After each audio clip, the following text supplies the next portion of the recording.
la intención mía no es que ustedes aprendan, sino que aprendamos en conjunto. Creo que la representación de las personas que están aquí y en streaming es suficientemente calificada como para que yo también relativice un componente y diga, en vez de hacer recomendaciones, yo lo que voy a proponer es hacer deducciones respecto a lo que yo he ido leyendo y aprendiendo de la experiencia de ustedes y también de los estudios internacionales que me ha tocado revisar. Lo primero que surge de este proceso de deducciones es una experiencia tremendamente positiva que se dio en los días, en el 29 de abril de este año con la Cámara, donde la Cámara de Industria de Costa Rica invita a una serie de socios, de partners, en beneficio de ir desarrollando en conjunto con ellos, donde estaba el sector público, Ministerio de Educación, INA, estaba también la OIT, había empresas, representaciones de empresas, y esta vez en la segunda fase, ahora el lunes pasado, recién pasado, se integró con otros representantes del Ministerio del Trabajo, CEDEGI, estaba la cooperación alemana. En realidad se daba una representación bastante interesante como la del Ministerio de Educación en beneficio de crear una agrupación, una sinergia entre diferentes actores y lograr lo que se llama una cooperación público-privado de responsabilidades compartidas. El resultado es bastante interesante porque de alguna manera nos está dando una visión que tendría este conjunto de actores público-privado en beneficio de dinamizar la generación y el fortalecimiento del empleo verde como factor de competitividad y sostenibilidad para un mayor bienestar de la sociedad.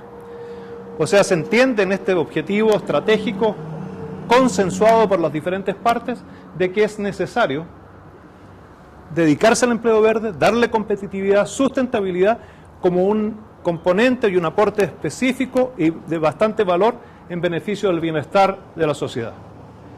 Los factores que van a permitir que se dinamice esta generación de empleo verde es el crear una política ambiental o enriquecer la política ambiental que ya se tiene a través de los acuerdos establecidos.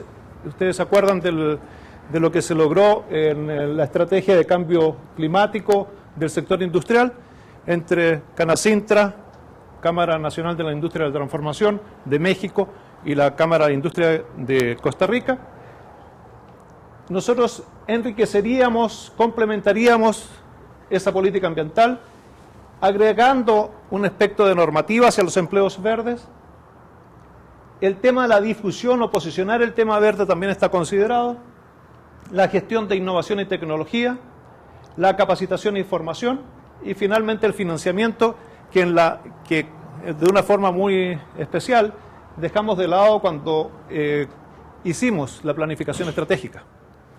Y pareciera que es propia de un mecanismo de defensa, no solamente que tuvimos nosotros del grupo de planificación estratégica, sino que también ese es un tema normalmente complicado. El COP18 de Dakar, el año pasado, en el 2012, precisamente dejó de lado el tema del financiamiento.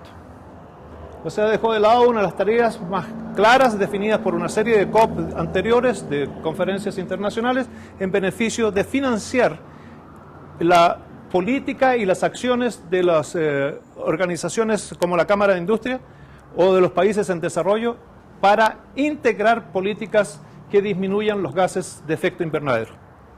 Pero nosotros logramos eso y esto nos da a nosotros la posibilidad de completar, de estar al día, de complementar aquel cuadro que hace el Observatorio de Sostenibilidad de España en beneficio de comprobar cuáles son las fuerzas motrices generadoras de empleo verde.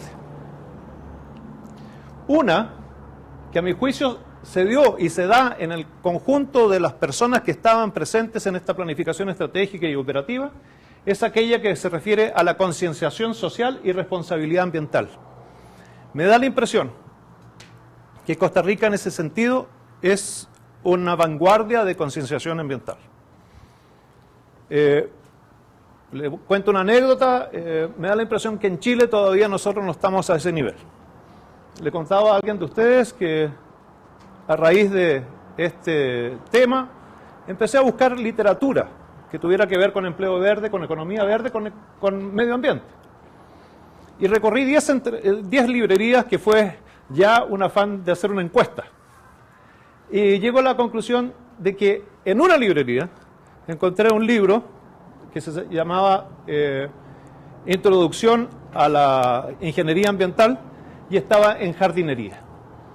Entonces, la ubicación, la concepción, la forma de difundir, la forma de conocer, esto todavía está a un nivel muy rudimentario. No hay conciencia y por lo tanto eso afecta lo que es las fuerzas motrices para la acción ambiental.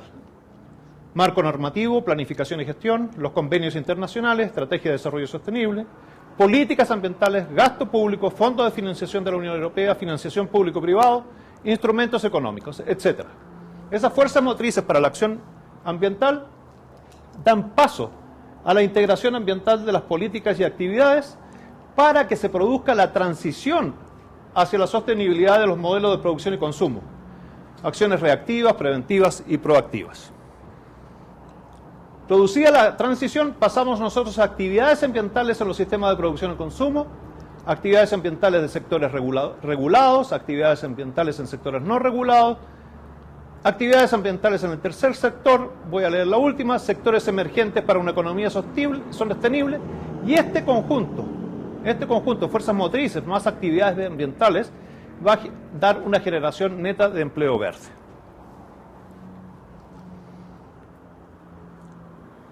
Y ahí cabe la información que nos entrega la OCDE, donde hace una proyección y dice al año 2030 nosotros tendremos 20 millones de puestos de trabajo a nivel mundial en esta área. El contexto nacional e internacional. Creo que es muy importante ver el empleo verde y ver todo lo que se está desarrollando en términos de innovación, tecnología verde, lo que está ocurriendo a nivel del contexto internacional. Por un lado tenemos, digamos así, el círculo correspondiente a lo que corresponde a la crisis económica que se vivió en el 2007, fundamentalmente en Estados Unidos, 2008 en España, que creó una serie de conflictos laborales y sociales y que posteriormente también tiene un impacto positivo. Todas las cosas en un sistema tienen impactos negativos e impactos positivos. El impacto positivo es haber promovido la actitud creativa de innovación y de desarrollo, y empieza con esto a complementar toda una serie de iniciativas internacionales previas que ya se habían dado en Johannesburgo el 2002, se habían dado 10 años anteriormente en Río de Janeiro, en la Conferencia de la Tierra, en beneficio de decir, estas iniciativas tienen que promover la tecnología, tienen que promover lo que tiene que ver con economía verde. Y a partir de esto, de esta crisis que tiene un factor positivo de promoción del desarrollo y la innovación, hay otro elemento que en este momento nos podría preocupar y tiene que ver fundamentalmente con los yacimientos de gas shale, de gas pizarra o gas pizarra se llama, o exquisito. ¿No? Gas de esquisto, pero le dicen exquisito también. Sí. Y entonces este gas cambia de alguna manera, estos yacimientos cambian de alguna manera la actitud que se podría tener respecto a energías renovables, porque va a cambiar el rol de Estados Unidos en términos de la exportación y del desarrollo para el autoconsumo, y podría provocar que efectos que se produjeron frente a la crisis eléctrica en California a fines del 80, al principio del 90, que ese tipo de modelos en un momento determinado queden subordinados a la idea del gas, que es menos contaminante, pero que de todas maneras en su producción, en su explotación, produce una gran cantidad de gases de efecto invernadero. Ese es un tema del contexto internacional donde por un lado la crisis fomenta, por otro lado, si no hay la suficiente conciencia con respecto a lo que significa el cambio climático, nosotros vamos a tener un retroceso en el avance de ello. Y un retroceso frente a oportunidades de desarrollo del empleo verde a nivel internacional. O sea, en este momento las oportunidades de desarrollo realmente auguran un muy buen destino, fuera de esta excepción que le estoy planteando. Las oportunidades planteadas por el BMU, por el Ministerio de Medio Ambiente, sobre la base de ver proyecciones económicas de tecnología ambiental y eficiencia de recursos, es la siguiente. Ellos, el 2007, hicieron un análisis y dijeron: nosotros tenemos casi 1.500 millones de euros en crecimiento de mercado en este ámbito. Sobre esta base hicieron una proyección al 2010 de un crecimiento del 6,5% al 2010. Pero en realidad, al 2010 subió en 11,8%, o sea, fue más allá de las expectativas y la proyección que había definido el estudio. Para tener un real que llegó cercanamente a los 2.000 millones de euros. Y teniendo esta experiencia, ellos plantearon y dijeron: bueno, ahora podemos hacer una proyección en 2025 y nosotros vamos a llegar cercano a 4.500 millones de euros, lo que significa duplicar el estado de inversiones en esta área respecto al 2010. Esto tiene que ver, este crecimiento de las inversiones influye en un proceso que es propio de los impactos que está provocando el empleo verde. Por ejemplo, si nosotros tomamos una actividad ambiental que son obras en el control de polución, su construcción y el desarrollo o inversiones en plantas o máquinas va a crear un impacto directo, que es empleo creado durante la construcción. Y se van a valorar los bienes y servicios locales usados durante la construcción y desarrollo. Así entendido este proceso, con impactos directos e impactos indirectos, nosotros vamos a tener mayores inversiones locales, vamos a tener compras de bienes y servicios de otras firmas para el proyecto, se crean nuevos trabajos y cuando se valoran los bienes y servicios locales, aumentan los salarios locales, van a haber más salarios, empleos en el proceso y van a haber también oportunidades de capacitación surgidas durante el proyecto.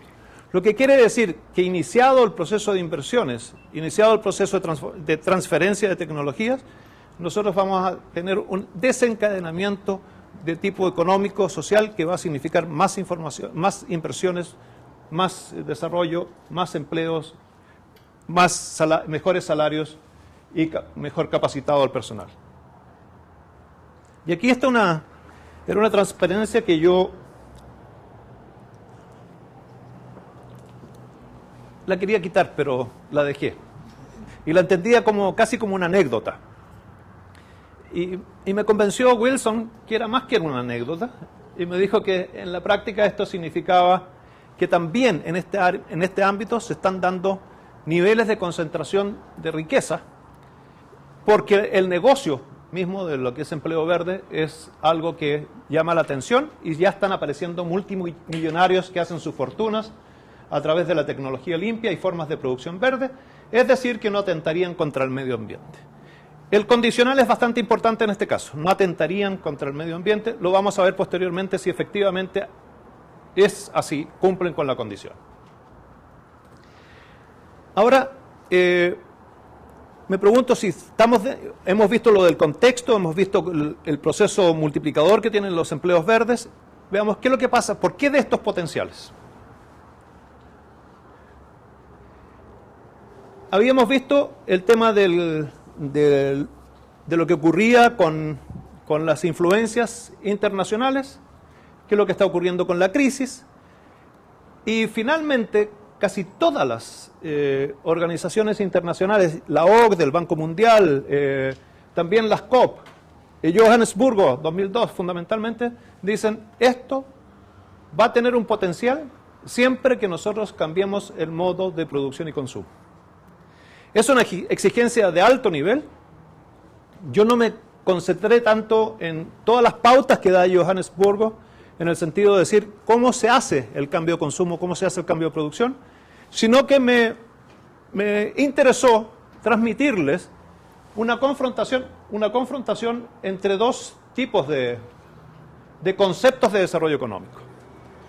Uno es el de O'Neill, Camino hacia el futuro, este es el autor que crea el concepto de los BRIC, Brasil, Rusia, India, China. Y él dice, los BRIC a nosotros nos dan una gran posibilidad de crecimiento, porque normalmente lo que ellos tienen es una alta representatividad en el mundo con respecto a su población. Y pensado desde un punto de vista de la lógica formal, causa-efecto, causa-efecto, causa-efecto, que es una forma de manejar un modelo de pensamiento bastante sencillo y pragmático de hacer los pronósticos y de definir el futuro de las naciones, él dice, bueno, si aumenta la población, ellos van a aumentar la demanda. Pero para que la demanda que aumenta sea satisfecha, también se necesita productividad, y eso lo está mostrando Brasil y China especialmente.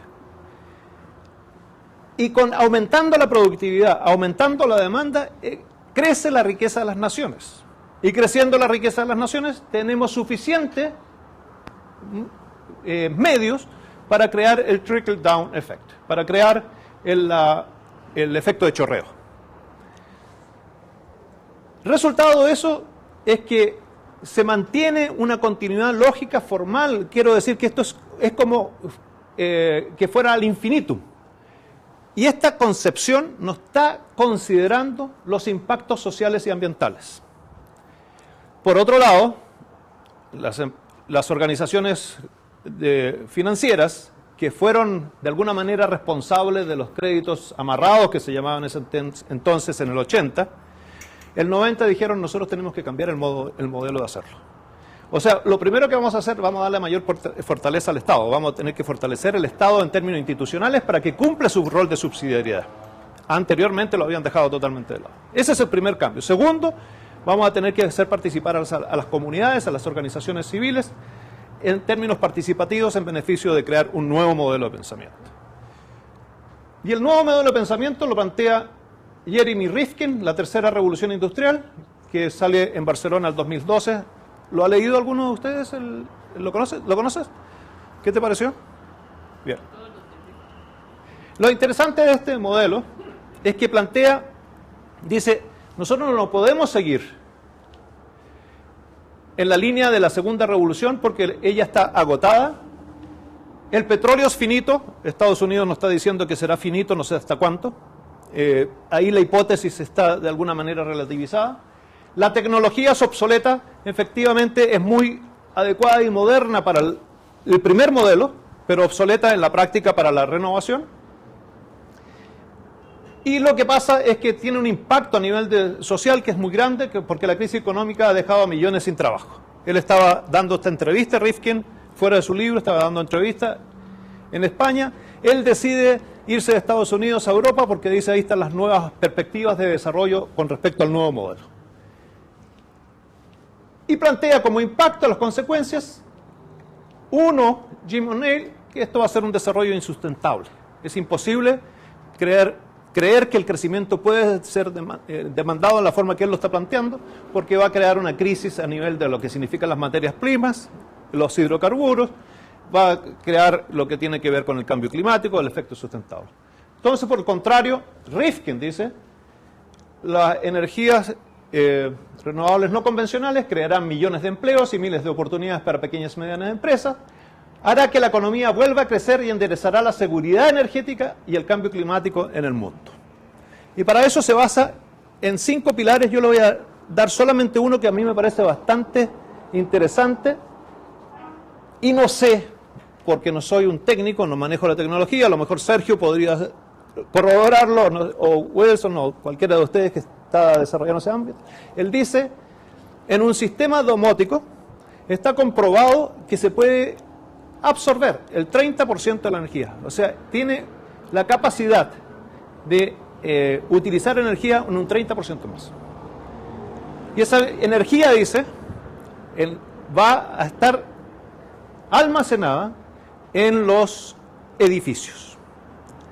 Y el otro componente de ese almacenamiento, o sea, los edificios van a ser ambientalmente amigables, van a captar energía, van a reproducirse en el sistema con una eficiencia energética desconocida hasta el momento, y nos va a dar la oportunidad posteriormente de ser transmitida a las fuentes públicas como a otros sectores locales. Entonces, para ello, dice, se va a usar las líneas de Internet. Le preguntaba a un experto, me decía que sería factible, estos expertos que se encuentra uno en el avión de repente y que resultó ser un ingeniero electrónico, dice que es factible, pero que todavía no se han descubierto las tecnologías como para poder aplicarlo. Rifkin, yo lo recomiendo leerlo, él habla del capitalismo distribuido, habría que ver en qué forma se puede aplicar. Fuera del modelo y la necesidad del cambio de un modelo de pensar y tener un nuevo modelo de producción y consumo, otro elemento que influye en la existencia de las energías renovables son las consecuencias que ha tenido el cambio climático.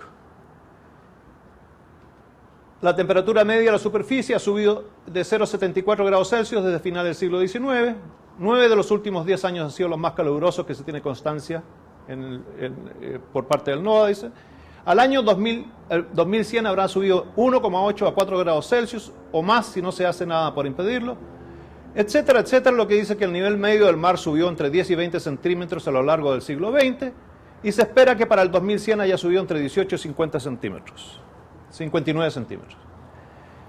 Ustedes, yo hasta hace una semana atrás no sabía lo que era Kiribati. ¿Ustedes conocen Kiribati? ¿No? Kiribati es una isla que está al noroeste, si no me equivoco, de Australia. Y Kiribati, al 2100, dice su presidente, está en peligro de extinción. Yo se lo contaba esto a un mexicano, reciencito en México, y me decía, pero ¿de qué te extrañas si nosotros en Veracruz ya tenemos un cambio del comportamiento del mar y nos ha quitado tierra? Y así existen pronósticos.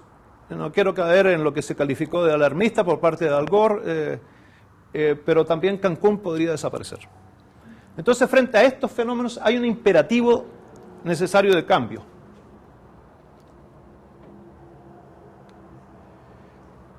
¿Y cómo impacta esto en Costa Rica? Aterricemos en vuestro país, en su país. Y dice, y si nosotros seguimos así una secuencia desde el 98 hasta hoy día, tenemos un primer informe que desde Bridgely, In the Heat of the Night, en el calor de la noche, hay una película incluso de Sidney Poitier respecto a eso, véanla, muy buena, pero que no tiene que ver con el calentamiento global. Y habla de los impactos negativos del crecimiento de dióxido de carbono a nivel de 1998, y dice, el calentamiento global ha desacelerado el crecimiento de árboles tropicales, lo que puede dar lugar a niveles cada vez más altos de dióxido de carbono. El 2010, INCAE hace un estudio publicado en Suiza y dice, a pesar del amplio uso de las energías limpias, Costa Rica ha seguido experimentando un crecimiento de las emisiones de dióxido de carbono, como se evidencia por el aumento del 75% en emisiones del sector industrial entre 1997 y 2006 y un 315% aumento en el transporte para el mismo periodo. Estaba viendo una estadística recién, conversándola con Sergio, y resultado es que transporte no es el que contamina más, sino que agroindustria. Y creo que ahí hay un aumento de 345%. El 2011... en el Financiero, dice, durante el 2009 Costa Rica emitió 68.000 toneladas métricas de dióxido de carbono, un 44% más que la cifra emitida en 1995. Y finalmente, el 2013, William Alpizar, de la Coordinación Nacional de Cambio Climático del MINAET, dice, se va a sufrir una redistribución geográfica. Unos productos van a desaparecer, otros se van a reubicar, u otras zonas que antes no lo eran, ahora serán aptas para cultivar, por la variabilidad de las condiciones agroecológicas. Está en juego la existencia misma de nosotros como nación. O sea, cuando hablábamos nosotros de los factores internacionales y nacionales, en este momento hay una demanda creciente y consciente por parte de Costa Rica de cambiar el modelo de producción y consumo. Y para esto es necesario el desarrollo del empleo verde. Porque, además de lo planteado anteriormente, porque la comunidad internacional se ha comprometido, pero desgraciadamente se ha comprometido solamente en asegurar la sobrevivencia. Los acuerdos que los diferentes COP que se han ido desarrollando no ha llegado todavía a lograr un acuerdo con los países que más emiten dióxido de carbono, ni con Estados Unidos ni con China. Y así en Doha el año pasado no solamente no pudieron comprometerse para un financiamiento a los países en vía de desarrollo, sino que también tuvieron otro problema, postergaron la evaluación del protocolo de Kioto hasta el 2025. O sea, estos países, pero se dice que en el 2015 vendría un acuerdo entre China y Estados Unidos en beneficio de comprometerse por el descenso del dióxido de carbono. Y como no pueden hacer otra cosa, la propuesta que están haciendo para la Unión Europea para el 2050 es que se tendría que limitar la proporción de dióxido de carbono a 450 ppm para mantener la cota de aumento del clima en 2 grados Celsius y llegar a niveles de sobrevivencia desde un punto de vista de lo que significa el desarrollo de la humanidad.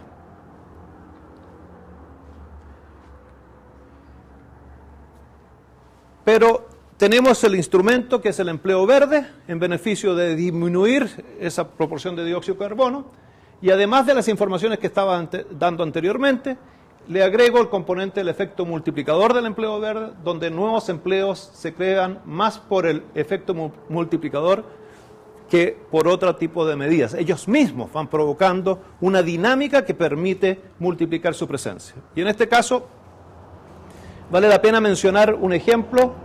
En Copland, trabajando con Elizabeth Dewar, en México y con la CAMEXA, en la Cámara Mexicana de Industria y Comercio Alemana-Mexicana de Industria y Comercio, hemos llegado a observar un proceso en una empresa transnacional, una empresa internacional, donde esa empresa ha definido 5 factores básicos de control del medio ambiente y para eso tiene divisiones y profesionales dedicados a esos temas.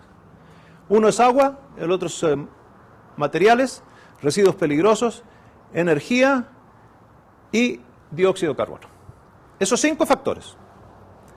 Nosotros hemos propuesto que de esos 5 factores nosotros sacamos una propuesta de carácter de formación profesional modular para formar a su personal que está certificado lógicamente como empresa en 1401, pero en este caso se certificaría en sus competencias verdes. Y posteriormente, certificado este grupo, nosotros tendríamos un modelo de formación y de capacitación que nos permitiría y nos facilitaría todo el proceso para certificar al personal de las empresas proveedoras de esta empresa internacional. Y paralelamente, eso es lo que está trabajando Elizabeth en este caso, se trabajaría con Canacintra para que este modelo fuera la Cámara Nacional de la Industria y la Transformación de México, para que este modelo fuera multiplicado en las pequeñas y medianas empresas de México. Entonces, este efecto multiplicador y el ir buscando, escudriñando donde existen las posibilidades, son bastante pertinentes y además de ser pertinentes, es factible de realizarlo en beneficio de que aumenten el personal capacitado y con ello aumente la posibilidad de adaptarse a las nuevas innovaciones en el ámbito del medioambiental y traspasar así de un sistema de producción que es el convencional a un sistema de producción donde las energías renovables no convencionales sean el aporte principal al desarrollo de los países. Pero esto de los empleos verdes no es tan fácil de definir. En el taller de planificación estratégico una primera pregunta que se hizo para la presentación de los participantes, fue ¿cuál es la incógnita que usted tiene respecto a empleos verdes? En general, transversalmente, con excepciones, la gente no supo definir muy claramente lo que era empleo verde. Y parece que fuera tan fácil de definir, y en esto se han manejado muchas organizaciones internacionales y han llegado a un acuerdo con respecto a la definición. El primer tema para la definición es el tema de la transversalidad o la eficiencia en el manejo de los recursos. La transversalidad, ¿a qué se refiere la transversalidad? Les traigo un cuadro de Chile, y si ustedes ven este ranking de empresas, de las mejores empresas para invertir, en ninguna parte ustedes ven que esté reflejado aquello que tiene que ver con el medio ambiente. Y les aseguro que todas esas empresas del ranking, y siendo las de mayor éxito en términos de inversión, todas tienen departamentos ambientales y todas deben, por disposición normativa, todas deben tener un departamento ambiental en beneficio de reducir los impactos y la contaminación que ellas provocan en sus procesos productivos. Pero como existe el fenómeno de la transversalidad, nadie sabe distinguir, ni siquiera en su contabilidad, cuál es el aporte que está haciendo aquel ingeniero ambiental o aquel técnico que está en el área ambiental para decidir, esto es el aporte que está haciendo al ranking, y posiblemente, por ejemplo, en minería, el aporte debe ser como un 20% más o menos. Y no se sabe. Desgraciadamente no se establece. Entonces se dice, bueno, ¿tú eres empleo verde? No se sabe. No se sabe. El otro problema está en que puede ser empleo verde, pero siendo empleo verde también contamina. O sea, ¿no? O sea, realmente a mí me produce un problema de un punto de vista de la definición, el decir, debe ser empleo verde aquel que está concatenado con todos los procesos del ciclo de vida de un producto. Entonces, por ejemplo, yo me preguntaba la otra vez, hay una multinacional, Barrick, que estaba desarrollando un proyecto de extracción en Argentina con Chile, en una cooperación internacional, y lógicamente ellos presentaron su proyecto con todos los elementos amigables hacia el medio ambiente. Pero finalmente, el proyecto Barrick fue clausurado y sancionado porque produjo un daño irreparable a la naturaleza donde están los glaciales de la cordillera entre Argentina y Chile. Daño irreparable por un manejo de aguas. Entonces, mi pregunta es, aquellos expertos de las divisiones de medio ambiente, que son ingenieros ambientales, ¿son empleo verde o son exactamente lo contrario? O sea, y es una pregunta, y la hipótesis va a ser, hay que definirla. Y me gustaría en la conversación y en las preguntas poder tender a resolver esa disyuntiva, digamos. La otra, ¿se acuerdan de la anécdota de los millonarios? Aquí hay un tema bastante interesante que se refiere al concepto de adaptación deficiente de la empresa. O sea, efectivamente, vio en la fotovoltaica una oportunidad de negocio, se instaló con fotovoltaica y llegó a ser uno de los millonarios del ranking a nivel internacional, Su Gon-san de esta firma, de la compañía Su Gon-san, teniendo más o menos 2.000 millones de dólares y siendo parte como el quinto, el sexto de los millonarios en el área de empleo verde. La productora de polisilicio es para colectores solares, es para fotovoltaica, y el resultado es que su firma fue suspendida temporalmente de la aprobación regulatoria para proyectos de polisilicio para frenar el exceso de capacidad de la industria y reducir el consumo de energía. O sea, todo este tipo de iniciativas están siendo comprobadas por la comunidad internacional y están siendo comprobadas por por los propios países en beneficio de decir, habiendo un impacto negativo, nosotros tendríamos que intervenir.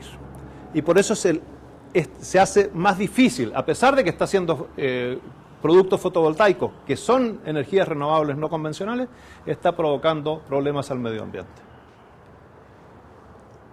Otro tema que es difícil en términos de ahora de la expansión hacia la conciencia de lo ambiental, lo analiza el Banco Mundial el 2010 y dice, lo que ocurre también en el proceso de instalación de nuestro concepto es que la forma de difundir está provocando mecanismos de defensa de los interlocutores que no son positivos para el desarrollo de sus conductas y sus modos de consumo.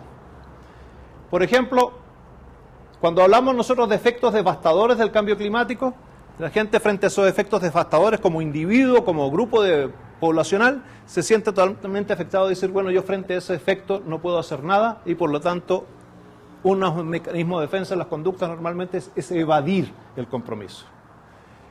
El otro es sentir impotencia por magnitud de fenómenos meteorológicos y en plazos prolongados. Y el tercero es que cuando a uno le dicen lávese los dientes con un vaso de agua para ahorrar agua y le están diciendo que están cayendo los glaciales y que se están derritiendo Groenlandia en un porcentaje importante, que hay peligro, dice, bueno, ¿qué importa que me lave los dientes con un vaso de agua o no? Dice, no, cree que individualmente no va a aportar porque no se tiene la conciencia también de sumar esfuerzos y de asociarse como tal para que en un condominio, por ejemplo, todos se laven los dientes con un vaso de agua y el otro también. O sea, no existe esa posibilidad de agrupación y de conciencia como para poder establecer un cambio de conductas también en el nivel de consumo. Yo tengo un 4x4 y hay muchos que tienen 4x4 y son los vehículos más desgastadores. Vamos diciéndole a la gente que deje de andar en 4x4. O, por ejemplo, a los lobbies de los automotrices. Nosotros tenemos, ustedes creo que en Costa Rica tienen por cada 4 personas hay un auto. En Chile por cada 5 personas hay un auto. Imagínense cuáles son las proporciones, dónde están concentrados esos autos, dónde no están concentrados esos autos. Ese tipo de problemas, por ejemplo, frente al lobby y decirles, bueno, entonces pongamos autos eléctricos o lleguemos a otro tipo de forma de transportarnos, es muy difícil todavía de conseguir, porque todavía estamos pensando con el modelo antiguo de crecimiento, pensando que esto es infinito, que nosotros podemos seguir creciendo, aumentando la energía, demandando la energía, creando nuevas tecnologías a nivel de los hidrocarburos y, lógicamente, dejando de lado otras alternativas.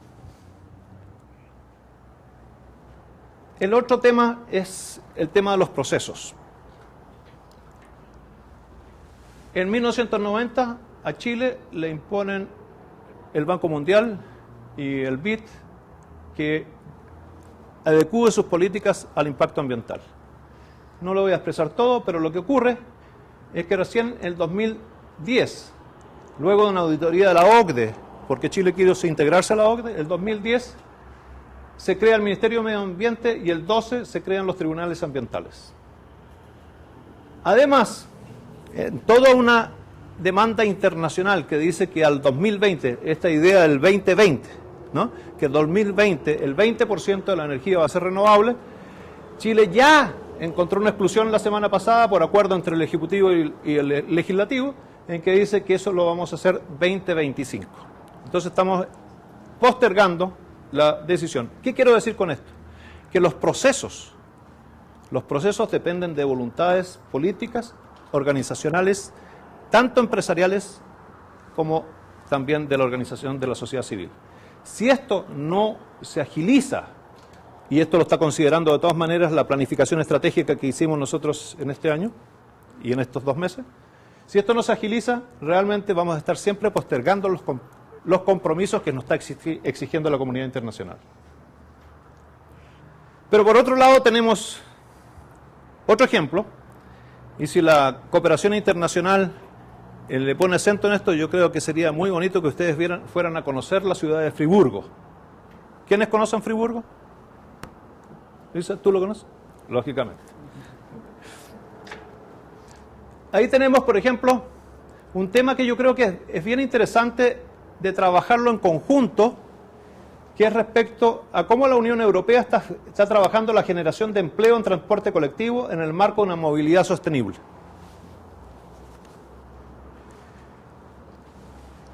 Y si ustedes ven acá, antes nosotros era el 35% de los peatones en el contexto global de la movilización. El 2020 bajamos, estamos caminando mucho menos, es el 24%, y la visión de Friburgo es cambiarlo a 30%, o sea, alterar esta tendencia negativa. Aumentar el tráfico en bicicleta, aumentar el transporte público y bajar todo lo que tiene que ver con movilización automotriz.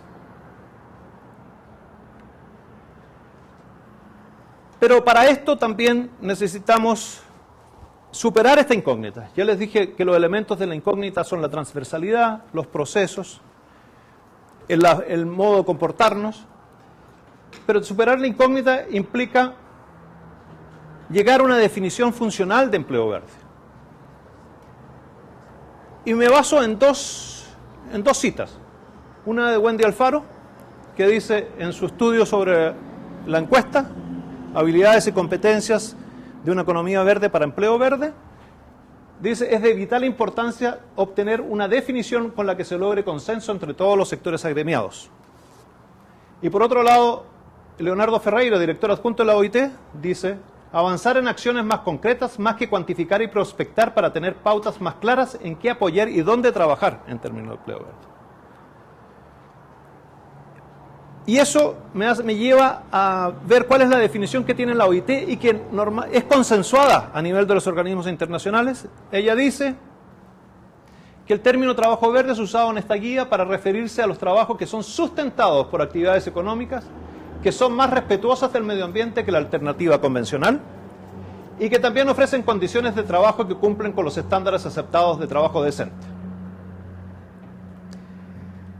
Entonces, eso es de carácter muy general y a mí me produce una incertidumbre en términos de decir si yo voy a hacer trabajo, voy a promover, motivar a las pequeñas y medianas empresas y empiezo a ponerle condiciones que son más allá del empleo mismo verde o más allá de las líneas de protección y mitigación en beneficio del medio ambiente, va a ser difícil que ellas se integren al proceso. Entonces lo que planteo, hay tres acciones: consensuar una definición de acuerdo a las realidades de los diferentes actores, facilitando la realización de empleos verdes, diferenciar entre tipos, tamaños de empresas y organizaciones para cumplir con la condición de integralidad que exige el cambio climático, y facilitar el proceso de integración de empresas pymes a la disminución de huella de carbono. Y para facilitarla, yo digo, desde un punto de vista de la definición, hago dos propuestas. Una propuesta diferenciada sobre empleo verde, que tiene una categoría A, que dice empleo verde es todo trabajo decente que contribuye en interrelación con otros empleos de empresas nacionales e internacionales, con otros empleos es el ciclo de vida, a que sus productos contribuyan en todo su ciclo de vida a la mitigación del cambio climático, disminuyendo el impacto negativo de los GEI. ¿Para quién es esta definición? Esta definición son para organizaciones supraempresariales, para los estados, para los gobiernos, para quienes puedan aplicar, orientar, motivar e incentivar a las pequeñas empresas a integrarse a los empleos verdes. Y para eso, para las pequeñas empresas, digo una categoría B, empleo verde es todo trabajo sectorial y particular, empresarialmente, que responde a una gestión empresarial de protección ambiental y rentable, contribuyendo paulatinamente al proceso nacional y mundial de control de gases invernadero. O sea, ellas recibirían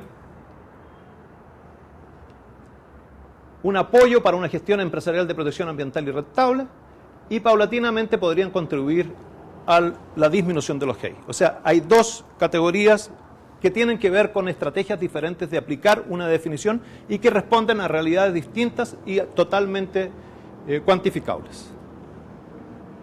Sectores y profesiones de empleo verde, eso las conocen de alguna manera. Después están los 10 mejores empleos verdes: agricultor, guardabosques, diseñador de sistemas de sostenibilidad, urbanista. El cambio verde en Costa Rica,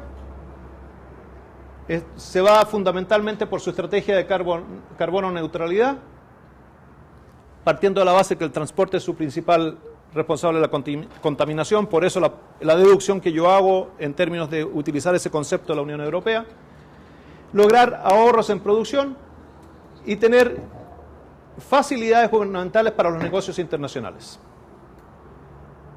Costa Rica, y aquí habría un modelo, ya elabora café y agua de cerveza con emisión neutra de carbono, pero de todas maneras necesita hacer otras acciones en transporte y agroindustria. Y según OIT, Costa Rica ha aportado con 117.000 puestos de trabajo en actividades verdes, lo que implicaría un 6% de la ocupación total, 407.006 puestos de trabajo en actividades basadas en recursos naturales, y Costa Rica muestra un crecimiento de los empleos verdes muy superior al crecimiento de la ocupación total para el periodo 2001-2009, de 6,8% contra el 3%. O sea, hay un avance de todas maneras innegable en el país. Y lo que hace Expo Industria tiende fundamentalmente a ello. El 22 de abril del 13 se informaba de una actividad con Procomer en beneficio de integrar las pequeñas empresas a las cadenas nacional e internacionales de formación, lo que a su vez tiene un efecto multiplicador en términos de dinamizar los empleos verdes. Esto, no voy a analizar la encuesta porque ya José Salas hizo una exposición aquí en la misma Cámara y debe ser conocida de alguna manera. Yo lo único que hago es atreverme a deducir lo siguiente: que si nosotros tenemos 13,79 micros y pequeñas empresas, 19,44 pequeñas empresas en encadenamientos productivos, y que de estas el 10,34 de las micro y el 11,11% de las pequeñas están certificadas ambientalmente y conocen sobre iniciativas del gobierno, nosotros aquí tenemos de alguna manera una expresión de micro y pequeñas empresas que son factibles, candidatas de proyectos nuestros. No importa que, a mi juicio, a mí no me importa, a lo mejor estoy totalmente equivocado desde un punto de vista de lo que significa la estadística y las medidas. A mí no me importa tanto que sean insignificativos estadísticamente, lo que me importa es que existan. Y habiendo 3 empresas, 5 empresas, yo puedo crear un modelo multiplicador con esas empresas en beneficio de ir aplicando una estrategia, en beneficio de hacer efectivas las definiciones que estábamos viendo anteriormente. Capacitación y formación profesional. Aquí, esas empresas van a tener que ser capacitadas. Y en el mercado normal del personal capacitado, nosotros vemos dónde vamos a actuar fundamentalmente. Y hay que actuar bajo 2 dinámicas distintas. Una, considerando la importancia de la transición hacia una economía basada en baja emisión de carbono. Si consideramos que el aporte que hace la capacitación es bajo o es alto en términos de las emisiones de carbono, versus la proporción de mano de obra que va a estar actuando en esa dinámica de disminuir las emisiones de carbono, nosotros tenemos lo siguiente, que en términos de proporción de mano de obra y de impacto al medio ambiente, las competencias ecológicas especializadas, o sea, un ingeniero ambiental u otras similares, tienen un nivel medio de impacto y quizás en términos de mano de obra no es suficiente para lo que nosotros estamos demandando. Lo que sí sabemos es que en el mercado hay una serie de gente, serie de técnicos también de sectores informales que cuentan con las competencias que son competencias generales, competencias ecológicas generales o aporte suplementario a las competencias ya existentes, lo que significa que si nosotros formamos con esas competencias a estos sectores, nosotros tenemos un mayor impacto a nivel del sistema. Es mayor el número de personas y mayor es el impacto que va a permitir la baja del dióxido de carbono en el país. Quiero rememorar un programa que lo desarrolló la GIZ y que tenía gran importancia y que yo creo que tiene que reconstituirse. El 2007 creo terminó el programa de gestión ambiental rentable. El programa de gestión ambiental rentable consistía en formar a empresas y consultores que aplicaban un sistema que enseñaba a través de diferentes talleres de 3 días, con contenidos de buenas prácticas de gestión empresarial, gestión de costos y criterios ambientales y gestión social rentable, enseñaba a las pequeñas microempresas a cómo reducir los insumos en el proceso final de producción. A través de buenas prácticas, a través de su contabilidad, fueron comprobando y fueron exitosas en decir, yo hoy día necesito demandar menos materiales, menos insumos. Y finalmente, mi gestión ha dañado menos el ambiente y ha sido rentable en el sentido de que yo estoy teniendo mucho mayores ganancias en el proceso de gestión ambiental rentable. Habría que redescubrir, reorganizar, reestructurar e introducir este concepto en beneficio de la formación de las pequeñas y medianas empresas. Mis deducciones, y con esto termino. Creo que hay que valorar la encuesta, que es un gran aporte para conocer las características del desarrollo del empleo verde en Costa Rica y los potenciales en pymes que están integrados al proceso. A ver si se pueden establecer cruces de informaciones y decir, aquí tengo yo un grupo de pequeñas y medianas empresas a las cuales voy a crear un modelo de multiplicación. El segundo, lo que ya le explicaba con respecto al fenómeno de la empresa multinacional, que es la Volkswagen de México, respecto a crear esos módulos de capacitación tanto para el personal en la empresa como para las proveedoras. El tercero es integrar en un sistema de formación en competencias para lograr una oferta integral y sistémica. Y esto es una deducción que a lo mejor yo me equivoco. Estuvimos con José Salas entrevistando a gente del INA, Instituto Nacional del Aprendizaje. Y al final yo me llevé la imagen de que las acciones o las intervenciones en beneficio de la capacitación se hacen ahí donde hay instalaciones y donde hay formadores capacitados y no de acuerdo a la demanda nacional de formación. Entonces, lo que a mí me da la imagen, y puedo estar totalmente equivocado, pero yo me llevé la imagen de que habría una relativa dispersión de la oferta de capacitación.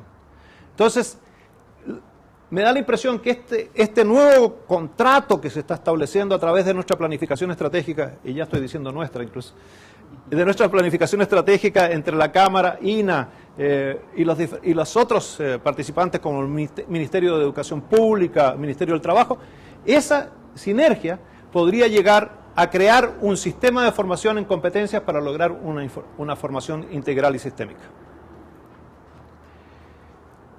Darle una estructura organizacional al proyecto Empleo Verde. Esto parece un absurdo porque ustedes ya tienen, a través de la estrategia industrial, tienen una organización, la estrategia industrial de la Cámara de Industria, tiene una organización,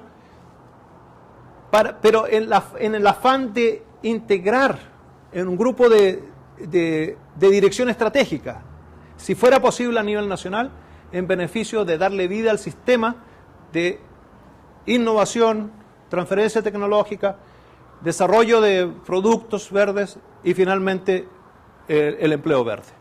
Si no fuera posible, si eso ya existe, si existiera, crear el organismo pertinente, una comisión operativa que le dé un acompañamiento constante. Creo que se lo están haciendo, Carlos, tú me enviaste una evaluación respecto al tema, pero que esas evaluaciones signifiquen retroalimentación y signifiquen mejoramiento, cambios en beneficio de darle mayor efectividad al sistema. Tender a aquellos oficios de mayor impacto más que los especializados, mostrar cuadrantes, no dejar de lado a los especializados, pero los especializados tienen sus accesos en la educación superior. La Cámara y sus asociados van a trabajar fundamentalmente en otros niveles. Y por eso digo, me atrevo a decir que utilizar aquellos donde hay mayor impacto de acuerdo al cuadro, a la figura que les mostraba, en términos de una coordenada en beneficio de disminuir el dióxido de carbono versus la otra coordenada que era ampliar la participación de más mano de obra. Y por último, desarrollar acuerdo en pro de un modelo de crecimiento que responda a la demanda generalizada de un nuevo modelo de producción y consumo. Eso es bastante complicado porque yo creo que también va acompañado de un nuevo modelo de pensar. O sea, el nuevo modelo de producción, si yo no pienso sistémicamente, en forma integral, el presidente de la Cámara decía en un desayuno que tuvimos, decía, holística. Parece que ya se está internalizando la necesidad de la integralidad y de lo holístico como una forma de hacer política industrial, pero también eso tendría que ir acompañado con una metodología de pensar nueva, que es pensar en redes, ver cómo funcionan los sistemas, cuáles son los factores, en qué forma se influyen y cuáles son los críticos, cuáles son los motores. Empezar a desarrollar una forma de pensar que sea coherente con la demanda que se está haciendo hoy día en las comunidades internacionales, en las organizaciones empresariales, en las organizaciones políticas, en términos de cambiar el modelo de producción en consumo. Bueno, muchas gracias. Tenía una hora de exposición. Creo que he cumplido exactamente con la hora.